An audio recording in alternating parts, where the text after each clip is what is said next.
Hey guys, so we've been talking about Native Americans and Native peoples, how they all got to the Americas, and there was an agricultural revolution at some point, and more complex societies start to form. And a lot of these are going to be south of the Rio Grande because Native Americans were similar to everyone else. They're just people. So they go south for kind of the same reason that old people go and end up in Florida when they retire. It's warmer, so you chase the sun. As a result, you have beneath the Rio Grande some really complex societies like the Mayan civilization or the Aztec civilization that grow up that are extremely impressive, very complex, and they rival European counterparts as that is a different human civilization that is growing in different ways, yet also similar ways. It's just they're different tools, different animals, different environments. The environment is huge in how you develop. People really aren't all that different from place to place, but their culture is shaped by where they are, if that makes sense. So north of the Rio Grande, you're going to have fewer people, but they're going to be complex societies that crop up there as well. For example, in what is now New Mexico, you had Chaco Canyon. That was established 900 to 1150 AD or CE, whatever your preference is. AD is Anno Domini, which means in the year of our Lord. CE is the Common Era, which is much more secular. In the United States, we use both dating systems, so you should just know what both of them are because you'll see both of them, you'll hear both of them. They're dated from the exact same place, off of the birth of Christ. So regardless, 900 to 1150 AD CE, Chaco Canyon rises up. And what is that? These are the Anasazi people, and they are very complex. They have these amazing Pueblo, intricate living systems. They are a farming people because you've had the agricultural revolution actually thousands of years before then. And one day they just kind of disappear. Chaco Canyon is completely abandoned. And hey, by the way, if any of you guys ever go to Europe and you're like, dang, these guys, there's some really old, amazing castles. I wish we had some of that stuff in the United States. Go to New Mexico. Go see these pueblos or pueblo-like structures. They are amazing. And they are as old as anything you'll find over there in Europe. Okay? In fact, just to give you a little taste, I want to show you this picture that I took in a national park in Colorado. This structure that you see on the left was built by the Anasazi people, the same people who build Chaco Canyon. I was just out with my dog on a road trip looking at this amazingly beautiful country that we have, and I was like, snap, isn't that insane? This is just beautiful. So don't miss going to national parks and seeing some of the heritage that exists in the United States today that harkens back to an older people. All of that development with the Anasazi people happened a long time before Columbus lands in the New World in 1492. But you may ask yourself, was Columbus the first European who ever found North America? Well, no. That was actually the Vikings. The Vikings came in the late 900s, early 10s. A fellow named Leif Erikson, sometimes you'll hear him pronounced Leif Erikson, who sails from Greenland. He's exploring, and he actually establishes a small colony in what is today Canada. We know this, we've excavated the site, we've proven that this indeed happened, but you might want to ask yourself this little question. Why is an action important to history? Because someone does it or because it makes an impact? So what do I mean by that? The Vikings are the very first Europeans that we know of that land in North America. They discover it, I suppose, even though it was already inhabited at that point. But what impact did they have on the land and the people who were already living there? They didn't stay for long. I don't know if they were chased off. I mean, they were kind of a pretty warring people themselves. Maybe they found the environment too hostile. We have no idea why they left.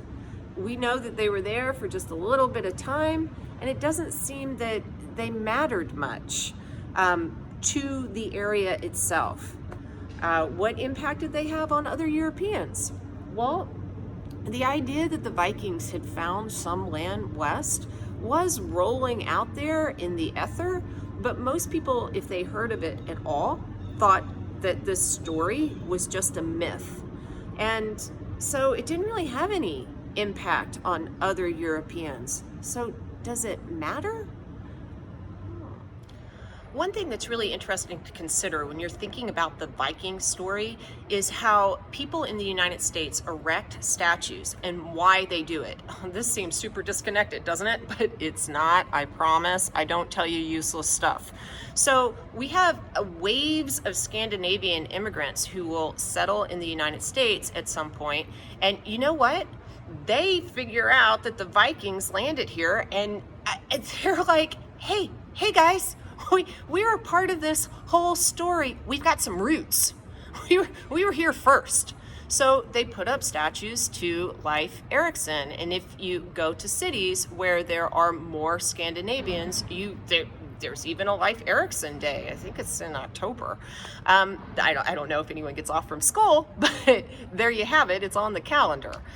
This is actually why people erected statues of other explorers. Even though the United States is going to grow out of English colonies, we have statues of Christopher Columbus. Why? Because in the 1800s, you're going to have a lot more immigrants from places that are not England, places like Italy, places like Spain, and these guys want to point to Christopher Columbus and say, yeah, he's our dude.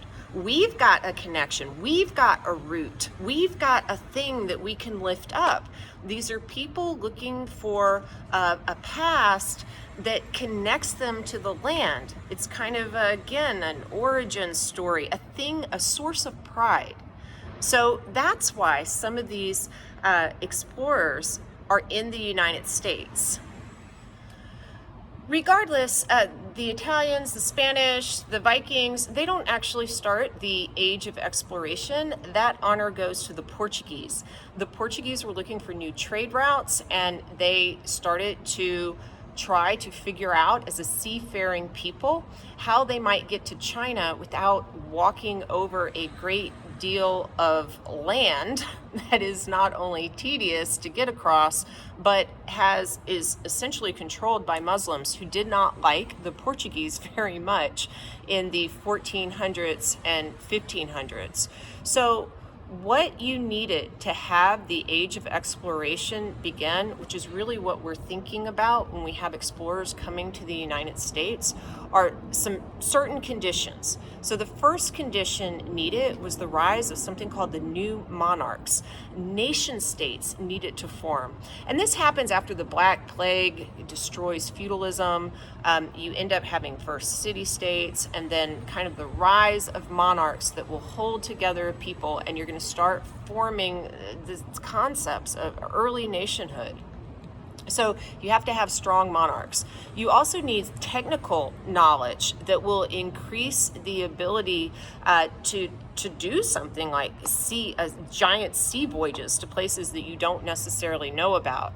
And we have a rediscovery of knowledge during the Renaissance, which is going to be very helpful.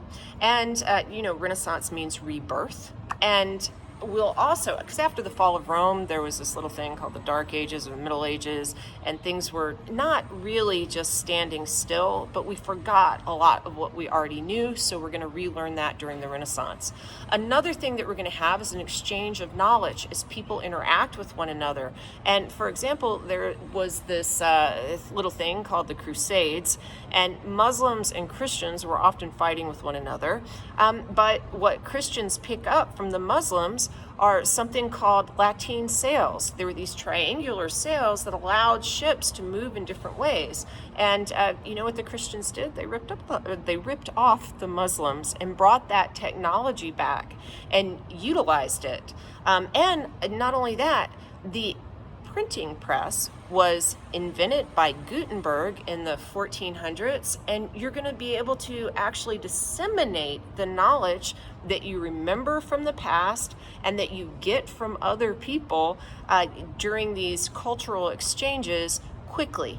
And that's going to help the new monarchs rise up and launch the Age of Discovery. Once the Portuguese get their game going, they start to make a lot of bank.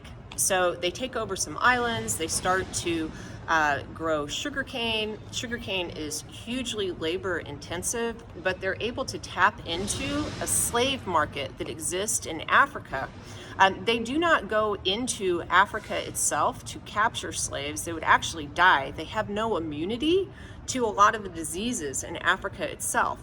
So think about, like, in North America, when Europeans come, the Native Americans have no immunity to things like smallpox. It was the same in Africa. Europeans didn't have immunity to some of the diseases there. So they would stay on outpost, and African slaves were sold to them.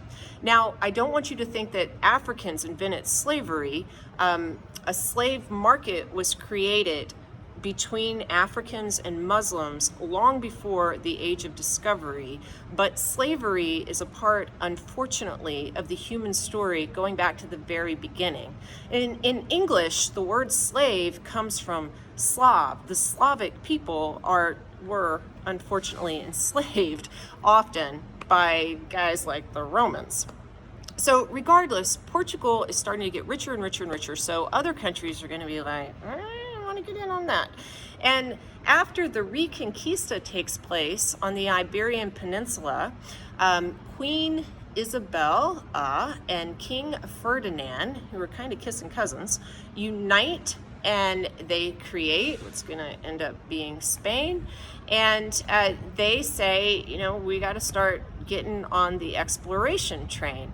And Christopher Columbus comes to them with this great idea about how he can get to Asian markets quicker than the Portuguese by simply sailing around the earth because it's round. Now, sometimes you'll hear that Isabel and Ferdinand are like, oh, you silly man, you'll just sail off the edge of the earth. That is bunkus. Everyone knew that the earth was round. They've known that forever. Older people are not stupid people. People from history are not, they could see the horizon. They figured all that out a long time ago. The problem was that people felt that Christopher Columbus was bad in math, that the globe was bigger than he could get around before he ran out of food. But Isabel and Ferdinand are like, oh, well, you know what? Christopher Columbus is so adamant, and if he does run out of food and he has to eat his sailors or he dies, well, we lose Christopher Columbus. You go, boy. You try. You see what you can do. And of course, Christopher Columbus was bad at math. If the globe had, if he hadn't run into land, he would have starved to death.